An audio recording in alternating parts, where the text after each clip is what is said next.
Je vous souhaite à toutes et tous la bienvenue au nom de la direction nationale du Parti communiste français sur le stand des communistes. Bienvenue pour cette édition définitivement ensoleillée pour nos cœurs et nos âmes. Tant le succès populaire a été grand dès hier soir pour notre fête, et ça se poursuit aujourd'hui. Je vous demande d'accueillir Patrick Le Yarrick, directeur du journal L'Humanité.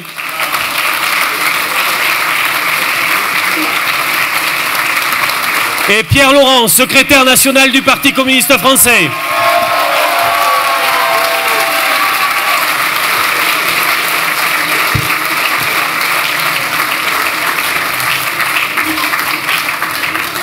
Bien, il m'arrive parfois, d'abord bonjour à toutes et tous. Merci à tous nos invités d'avoir répondu présent. Et je demanderais, parce que malgré le fait qu'on ait essayé d'élargir un peu la disposition des lieux, c'est encore trop étroit. Et puis bon, il pleut un peu pour le moment, mais certains de nos invités vont continuer à arriver. Ils sont sur la fête, ils progressent lentement. Donc je demanderais aux amis qui sont dans le stand de les laisser accéder aux chaises quand ils arriveront. Vous savez que il m'arrive ici de prononcer pour vous accueillir un discours préparé, un discours écrit, mais j'en ferai un demain sur la grande scène de la fête de l'Humanité. J'espère un beau discours, donc si vous êtes encore là, évidemment vous serez les bienvenus. Et donc pour cette réception, j'ai choisi de parler un peu plus librement, d'improviser davantage et de le faire en essayant de vous dire tout ce que j'ai sur le cœur, tout ce que nous avons ensemble à faire dans les jours, dans les semaines, dans les mois qui viennent. Et de vous le dire avec toute la passion qui sied à cette très belle fête de l'Humanité. Avant juste de commencer, je voudrais donner deux bonnes nouvelles.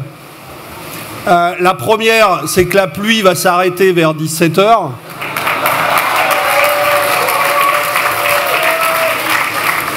Peut-être que je prends un engagement un petit peu exagéré, mais je pense que il faut avoir un peu d'espoir en la matière aussi, même si je sais que ce n'est pas quelques gouttes d'eau qui vous arrêtent. La deuxième, c'est que je voudrais saluer, d'autant que parmi nos invités, comme peut-être vous l'avez vu, il y a de très nombreux invités européens. Et je voudrais saluer une nouvelle qui vient de tomber, peut-être certains d'entre vous sont déjà au courant, mais Jeremy Corbyn a été élu au premier tour.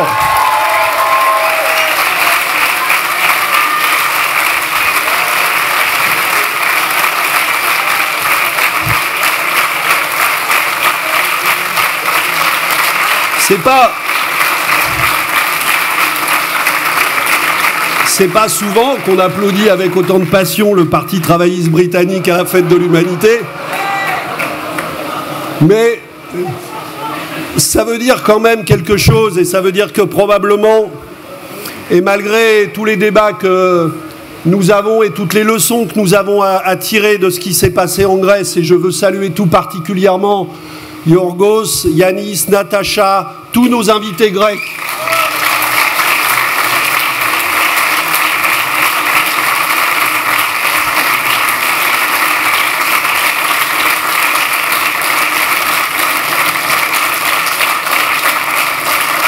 Probablement, grâce à vous, grâce à eux, la roue de l'histoire commence à tourner dans toute l'Europe.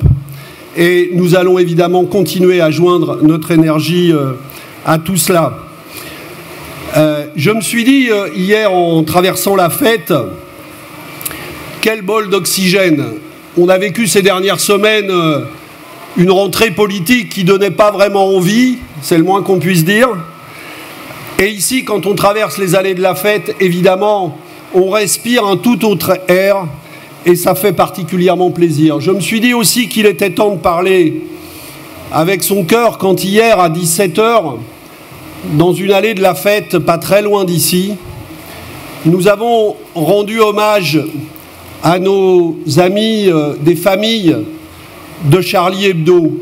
Et nous avons rendu un hommage qui était, à l'image de la fête, un hommage simple, fraternel, avec toutes les familles qui sont là, et je veux à nouveau les saluer, toute l'équipe de Charlie qui est là parmi nous aussi.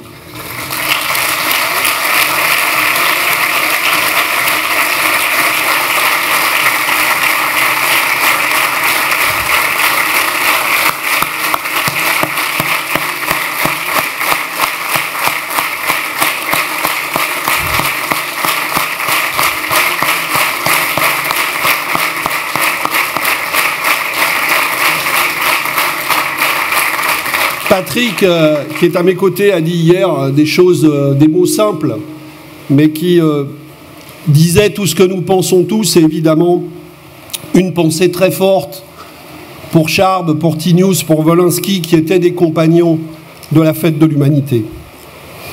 Et je me suis dit, en traversant la fête, en participant à cet hommage, en débutant cette fête de l'humanité, que décidément, face à l'inhumanité du monde que les puissants sont en train de nous construire, eh bien je me suis dit que la fraternité humaine finirait toujours par avoir le dernier mot.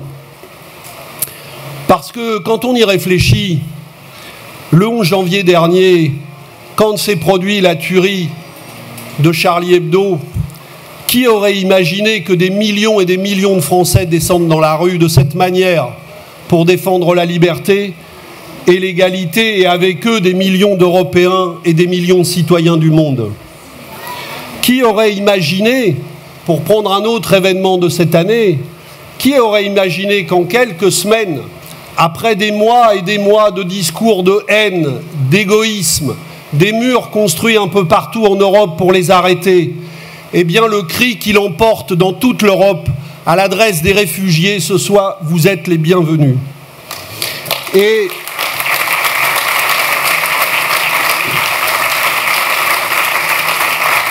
ces deux réactions si fortes des peuples européens et du peuple français nous disent quelque chose de ce qui est en train de se passer en profondeur. J'étais quelques semaines après la dernière fête de l'humanité à Kobané, et je me suis rendu à l'époque dans les camps de réfugiés. C'était fin octobre de l'année dernière. Nous avions rencontré ces réfugiés qui marchent en ce moment vers l'Europe. Et quand j'étais rentré, j'ai témoigné de cette situation et de leur détresse.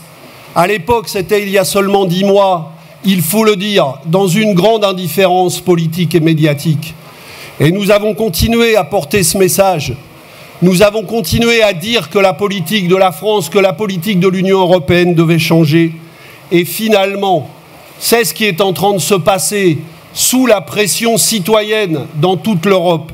Et le message de fraternité humaine est en train de submerger tous les murs que certains avaient construits ou laissé construire, des murs dans les têtes, des murs de haine dans les têtes, mais aussi des murs réels, des murs de barbelés, comme celui qui s'est construit sous les yeux de l'Union européenne en Hongrie pendant des mois sans que personne ne réagisse à cette situation absolument scandaleuse.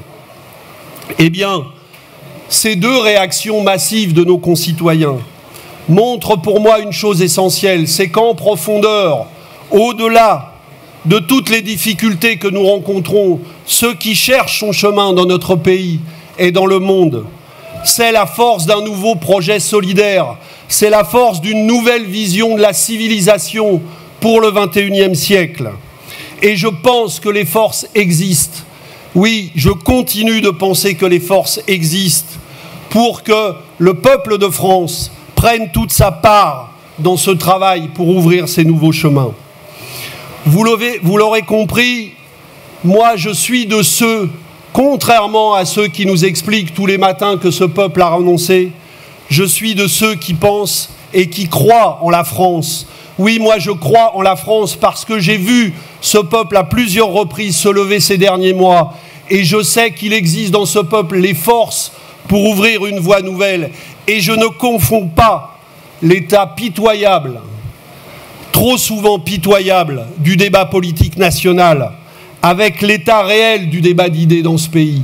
Et la fête de l'humanité nous montre, tous les jours de cette fête, nous montre que l'état du débat d'idées dans ce pays, c'est la recherche passionnée, la recherche parfois angoissée et inquiète, mais la recherche d'une nouvelle voie pour la civilisation du monde, pour ouvrir d'autres chemins de solidarité. On nous dit, on essaye de nous enfermer dans un climat politique où nous n'aurions le choix en permanence qu'entre les discours racistes de Marine Le Pen, de son père, de Marion Maréchal Le Pen, comme s'ils n'étaient pas unis comme les doigts de la main pour proférer toujours les mêmes discours racistes. Choisir entre eux, entre la droite revancharde de Nicolas Sarkozy.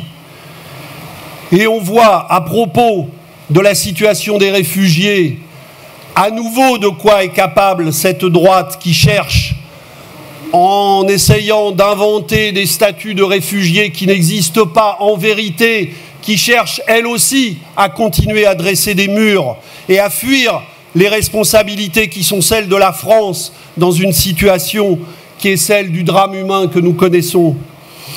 On voudrait nous dire que le choix est entre ceux-là ou l'inexorable poursuite menée prétendument au nom de la gauche des politiques d'austérité avec les gouvernements Valls et la politique appuyée par François Hollande. Eh bien nous sommes convaincus que dans le peuple de France se cherche une autre voie, parce que ce scénario-là ignore les millions de consciences citoyennes qui cherchent à ouvrir une voie qui nous fasse retrouver le chemin du progrès. J'ai fait tous ces derniers mois un tour de France pour aller retrouver le dialogue direct avec nos concitoyens et pour tout vous dire, pour m'oxygéner un peu, parce que, je l'ai dit, parfois l'ère du débat politique national est singulièrement irrespirable.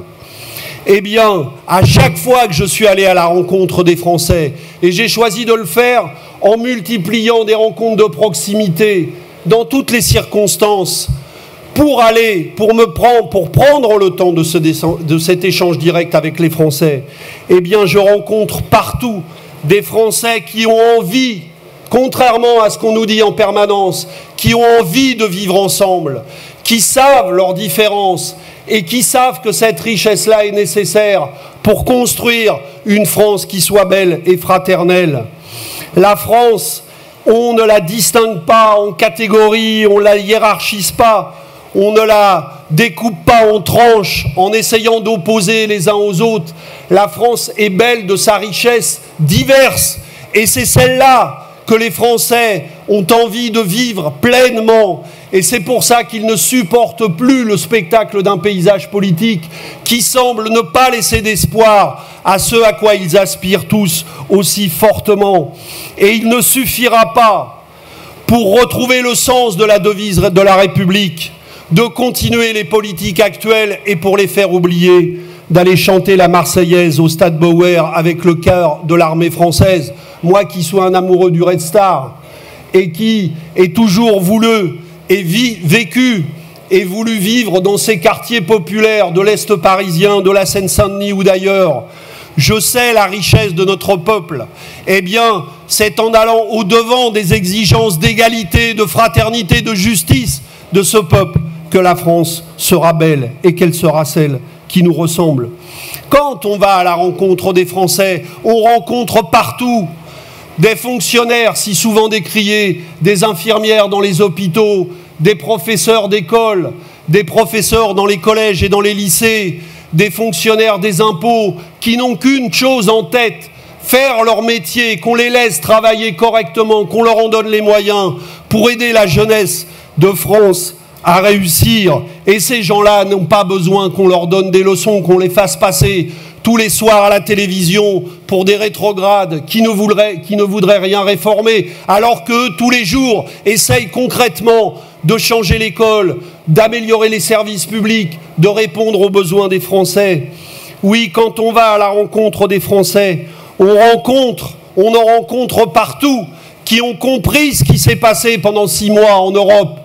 On veut nous faire croire que ce qui s'est passé en Grèce aurait sonné le glas de l'espérance du changement dans l'Europe. Mais pas du tout. Quand on va à la rencontre des Français, qu'est-ce qu'on constate?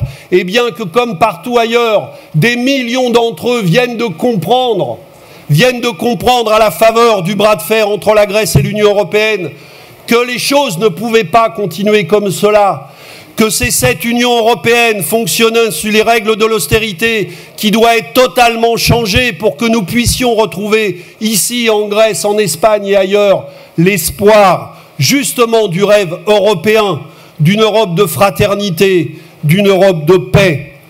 Quand on va rencontrer les Français, on trouve des gens qui sont attachés à leur travail, qu'ils soient d'ailleurs des salariés ou parfois des petits patrons de PME, des artisans, et qui sont sans cesse entravés dans leur volonté de travailler, de développer leur capacité, d'élargir des initiatives au service de la société française, qui sont empêchés de le faire par les logiques d'une concurrence impitoyable qui les envoie à l'abattoir économique, par une logique bancaire qui refuse de financer le développement de leur activité, par des critères de concurrence qui ne visent en rien le développement de l'activité, mais qui visent seulement, en vérité, à asseoir toujours plus fortement et de manière plus implacable la loi des puissants. Quand on va à la rencontre des Français qui souhaitent que la conférence, la COP21, qui va se tenir ici, tout près d'ici, dans quelques semaines, qui souhaitent que la COP21 réussisse, eh bien, quand on va à leur rencontre, on entend dans leur bouche qu'ils fourmillent d'idées sur la manière de parvenir justement à réduire les gaz à effet de serre.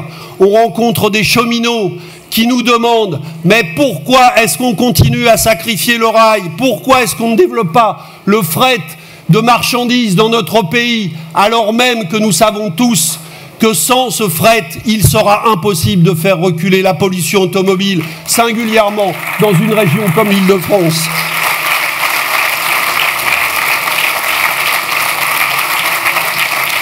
Quand on veut vraiment se prendre la peine d'aller à la rencontre des Français, eh bien on voit les énergies énormes dont dispose notre pays pour changer de cap.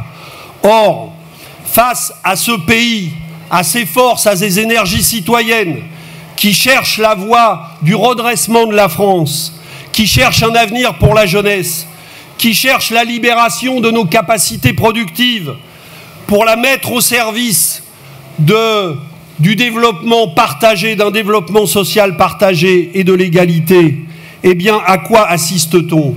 Nous assistons à une escroquerie politique et médiatique permanente pour museler le message des Français, le message populaire. Prenons un dernier exemple d'actualité. Depuis hier, on nous présente les résultats du référendum patronal organisé chez Smart comme la voix des Français. C'est bien connu, tous les Français ne demandent qu'une seule chose, travailler 39 heures en étant payé 37 ou 35. C'est le cri qui monte de la France entière. Et la preuve, c'est le vote chez Smart. Mais de qui se moque-t-on? Nous savons pertinemment que on nous dit, c'est la démocratie, les salariés ont voté, mais on se moque du monde. Et même les salariés qui ont voté chez Smart le savent pertinemment. En vérité, cette présentation des faits, qui est pourtant répétée en boucle depuis hier soir, est une escroquerie. À quoi avons-nous assisté en réalité? À un lamentable chantage patronal à l'emploi et à rien d'autre. Et il ne sera pas dans notre propos, évidemment, de culpabiliser en quoi que ce soit les salariés de chez Smart.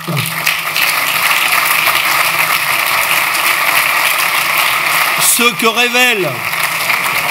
que révèle le référendum chez Smart, c'est justement l'aberration de ces logiques patronales, puisque nous avons plus de 5 millions de chômeurs dans ce pays, et on célèbre une entreprise qui dit qu'il faut faire travailler davantage ceux qui sont au travail, tandis qu'on va continuer à laisser les 5 millions qui sont au chômage.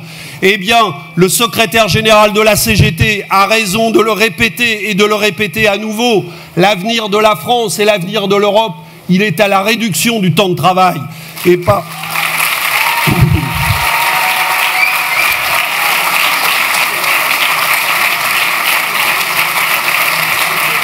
Et hier, dans une émission de radio, j'avais face à moi un jeune loup des Républicains, comme il se nomme maintenant, Geoffroy Didier. Et il nous disait, mais c'est la démocratie, les salariés ont voté. Je lui ai fait remarquer une petite chose, c'est une démocratie dans laquelle les travailleurs ont le droit de répondre à une question PG, mais jamais de poser la question. Alors, si on veut parler de démocratie, moi je dis, est-ce que les salariés n'ont pas le droit de poser des questions pour des référendums? Et par exemple, chez Smart et ailleurs, organisons des référendums où on demanderait, est-ce que vous êtes d'accord pour travailler 32 heures pour que nous embauchions des jeunes de la région et que nous diminuions les dividendes des actionnaires? Eh bien, on verra la réponse, posons la question.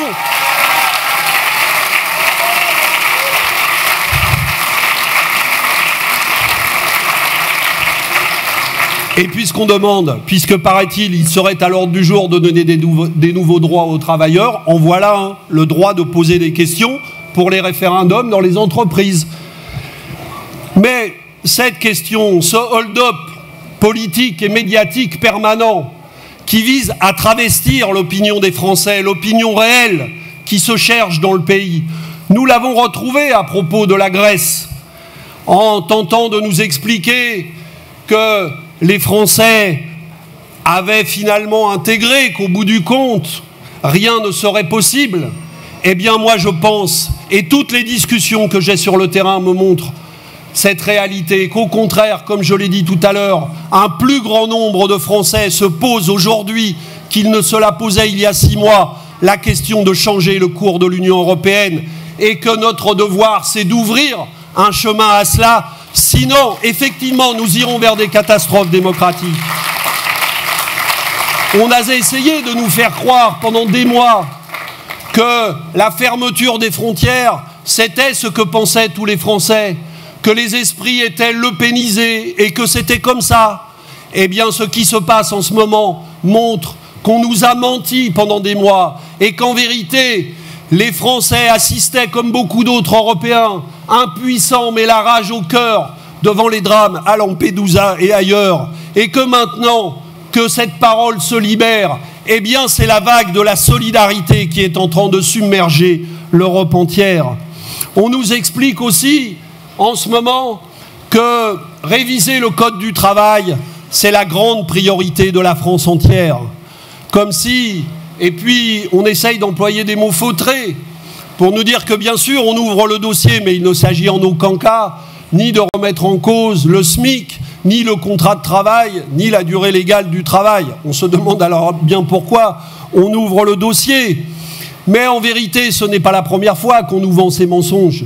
Rappelez-vous, quand un gouvernement précédent a inventé la rupture conventionnelle, eh bien c'était exactement le même raisonnement. On va donner une souplesse supplémentaire aux entreprises et vous allez voir, ils vont embaucher. Eh bien, il y a eu plus d'1 million de ruptures conventionnelles dans ce pays. Et le résultat, c'est quoi? Plus de précarité, plus de chômage et des chantages à l'emploi individuel, des harcèlements contre des salariés qu'on oblige à signer des accords de rupture conventionnelle pour les chasser de leur entreprise sans passer par des plans sociaux collectifs qui obligeraient à négocier avec les syndicats. Voilà la réalité et voilà en vérité ceux qui se préparent avec l'attaque contre le Code du travail. Eh bien cette question-là, elle est au cœur de la fête de l'humanité. Les journalistes me demandent de quoi on parle ici à la fête de l'humanité. Eh bien on parle de ça. Comment allons-nous organiser la bataille dans tout le pays pour empêcher la casse du Code du travail? Et c'est sur cette question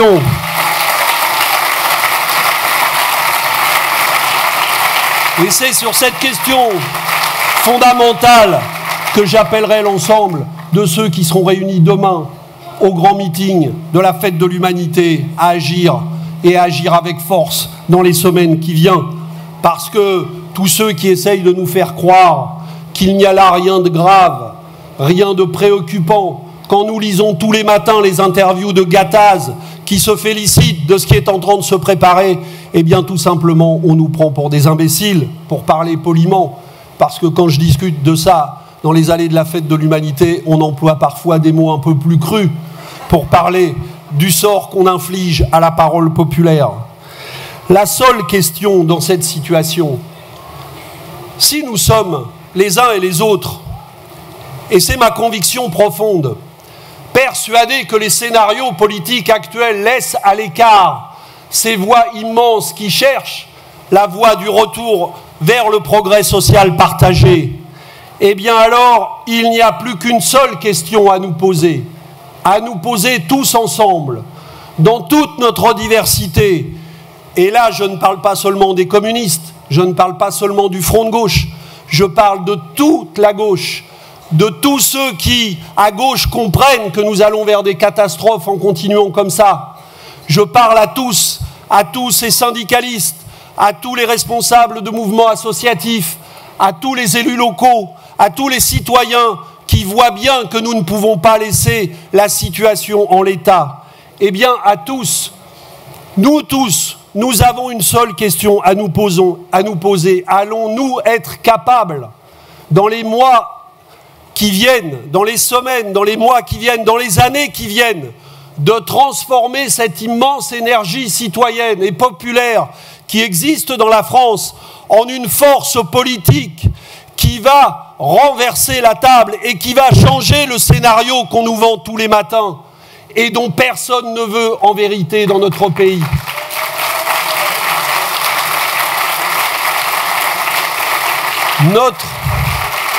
Notre responsabilité unique, au fond, pour ne pas trop compliquer les choses, quels que soient les chemins pris, quels que soient les débats qui existent, quelle que soit notre diversité, notre responsabilité unique, c'est de trouver le chemin qui va rassembler toutes ces forces-là pour en faire une majorité qui peut remporter les prochaines échéances politiques, une majorité autour d'un nouveau projet politique pour la France.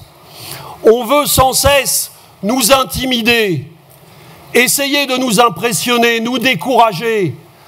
Il y a un journal qui est formidable ce matin, je ne citerai pas le titre du journal, qui consacre sa une et 2 pages entières à notre fête, formidable, pour nous expliquer que tout ça ne sert strictement à rien, que cette force ne représente rien, que cette fête ne débouchera sur rien et que tout cela ne sert à rien.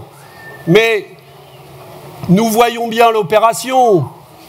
Pourquoi ce journal consacre-t-il sa une et 2 pages à cet événement? Mais tout simplement parce que ses lecteurs, ceux qui lisent le journal, les forces vives de l'Île-de-France, elles sont ici à la fête de l'humanité. Mais au même moment où ils sont de fait obligés d'en reconnaître l'importance, alors ils s'emploient aussitôt à nous taper sur la tête pour dire « Vous êtes venus ici, mais nous allons continuer à vous décourager d'agir. » Eh bien nous continuerons à travailler et nous savons...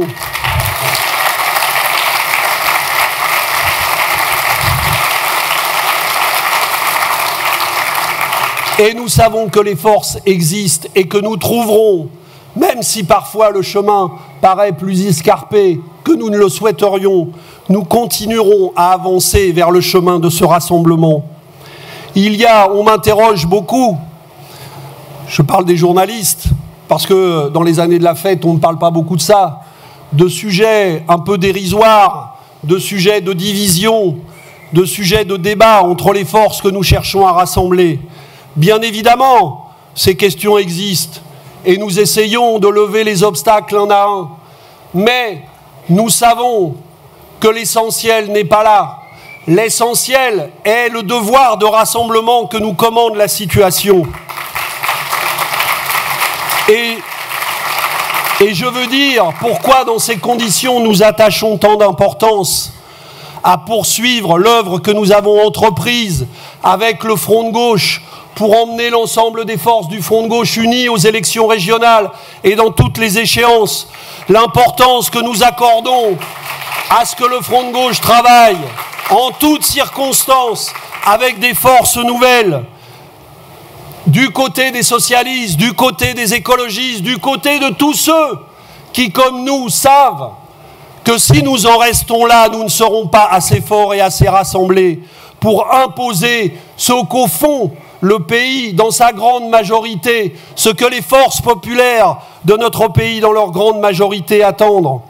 J'ai dit en répondant à une interview cette semaine d'un très bon journal qui s'appelle l'Humanité, j'ai dit à propos d'une initiative venant d'un de ceux avec qui je discute à gauche, j'ai dit toutes les initiatives prises sont les bienvenues, à une condition, qu'elles s'additionnent et non pas qu'elles se concurrencent. Il y a dans la gauche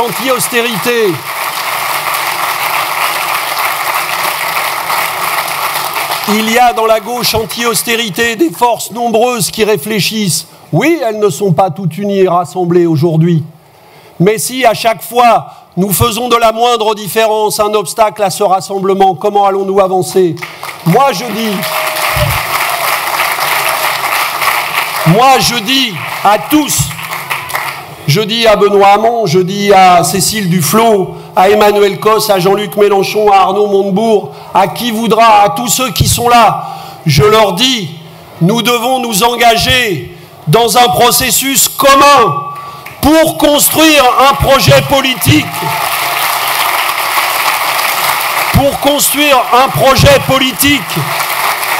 et nous préparer aux échéances politiques en étant capables de rassembler toute la gauche sur le projet qu'attend le pays. Nous n'allons pas rester spectateurs du désastre qui s'annonce. Et moi, tous mes efforts, comme ceux que j'ai entrepris il y a maintenant plus d'un an, continueront, quels que soient les obstacles qu'on me présentera comme infranchissables, parce qu'il n'y a pas dans cette matière-là, plus que dans les sujets dont je parlais au début, d'obstacles infranchissables. Quels que soient les obstacles qui se présenteront, je continuerai à plaider pour ce processus de rassemblement qui est le seul qui peut nous éviter le scénario catastrophe qui se prépare pour 2017. Moi, je veux être un garant. Je veux être un garant de ce processus. Je veux que mon parti, le Parti communiste, soit utile à ce rassemblement et à ce processus. Et ma question, pour être très clair et mettre tout le monde d'accord, si je puis dire, n'est pas de rajouter une ligne au casting des présidentiables. Ce n'est pas le sujet pour le moment. Mon sujet, c'est que peu à peu, ce casting s'efface devant l'exigence de rassemblement devant lequel nous sommes tous si nous voulons gagner.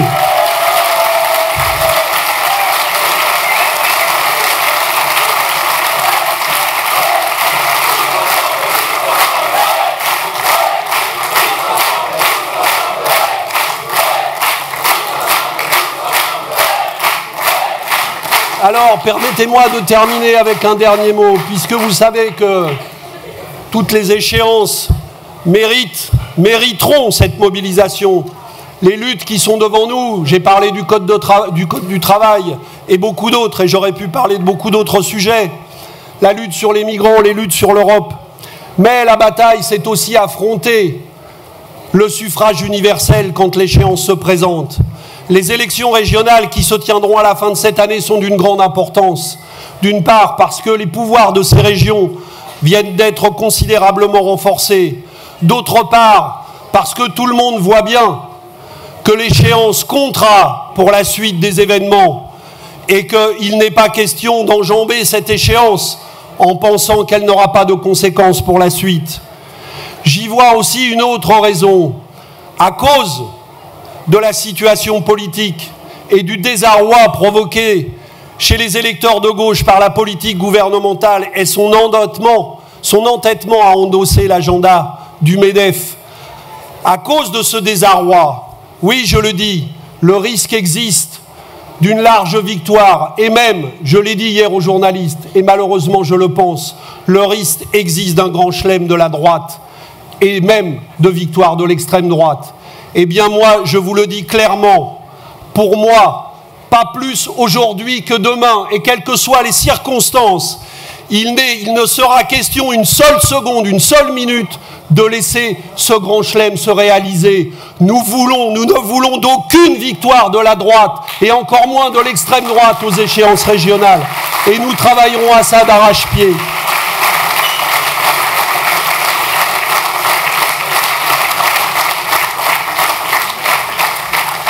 et je refuserai, pour ce qui me concerne, tout discours de banalisation de cette possibilité.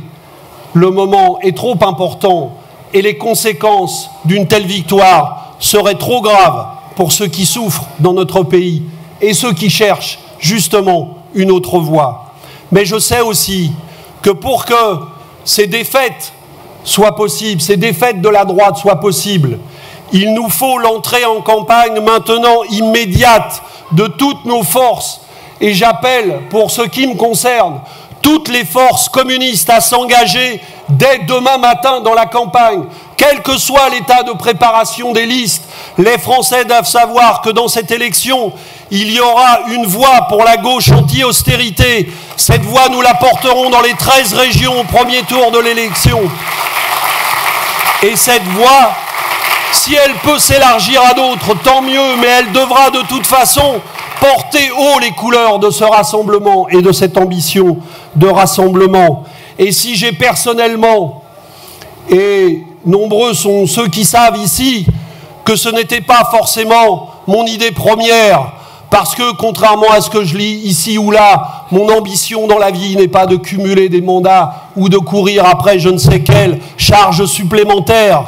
Si j'ai décidé de m'engager dans cette campagne avec toute l'énergie qui est la mienne, si j'ai décidé avec mes amis communistes que nous mettrions toutes nos forces, y compris celles de nos militants, celles de nos élus, celles de nos parlementaires dans cette bataille, c'est parce que nous voyons bien que cette bataille va être difficile, qu'elle est cruciale, et que si nous ne mettons pas toutes nos forces dans la bataille, eh bien nous risquons de la perdre et d'être dans une situation plus difficile demain. L'heure n'est pas à tergiverser, l'heure est à s'engager tous et tous, avec toutes nos forces dans cette bataille. Et moi, oui, j'ai décidé de prendre mes responsabilités en m'engageant dans la bataille en Île-de-France, en portant la voix des communistes dans cette bataille. Et cette voix-là, je la mets au service du front de gauche, au service du rassemblement que je vise, au service de l'ambition qui est la nôtre pour la transformation du pays.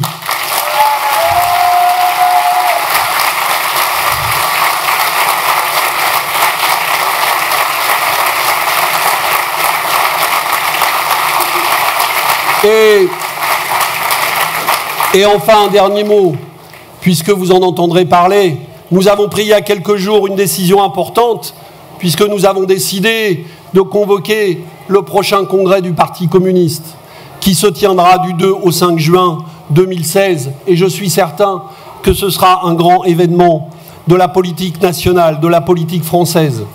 Je veux vous dire que nous abordons la préparation de cette échéance avec la conscience des responsabilités qui sont les nôtres. Nous savons que nous avons devant nous un devoir d'audace dans les transformations du Parti communiste lui-même. Et nous allons avancer à pas renforcer vers ces transformations. Parce que le Parti communiste qui a accueilli ces dernières années des générations nouvelles entières, parce que dans les sections locales du Parti communiste, dans nos fédérations, l'heure, et y compris au niveau national, et maintenant à donner le pouvoir dans le parti à ces nouvelles générations, nous allons aller avec beaucoup d'audace vers des transformations nouvelles. Et je veux dire un mot de nos camarades de la gauche unitaire qui nous ont rejoints à l'occasion de cette fête de l'humanité. Je veux dire que le Parti communiste est un parti ouvert, et que tous ceux qui souhaitent profiter de cette fête de l'humanité pour le rejoindre ne se privent pas. Nous avons besoin de forces nouvelles.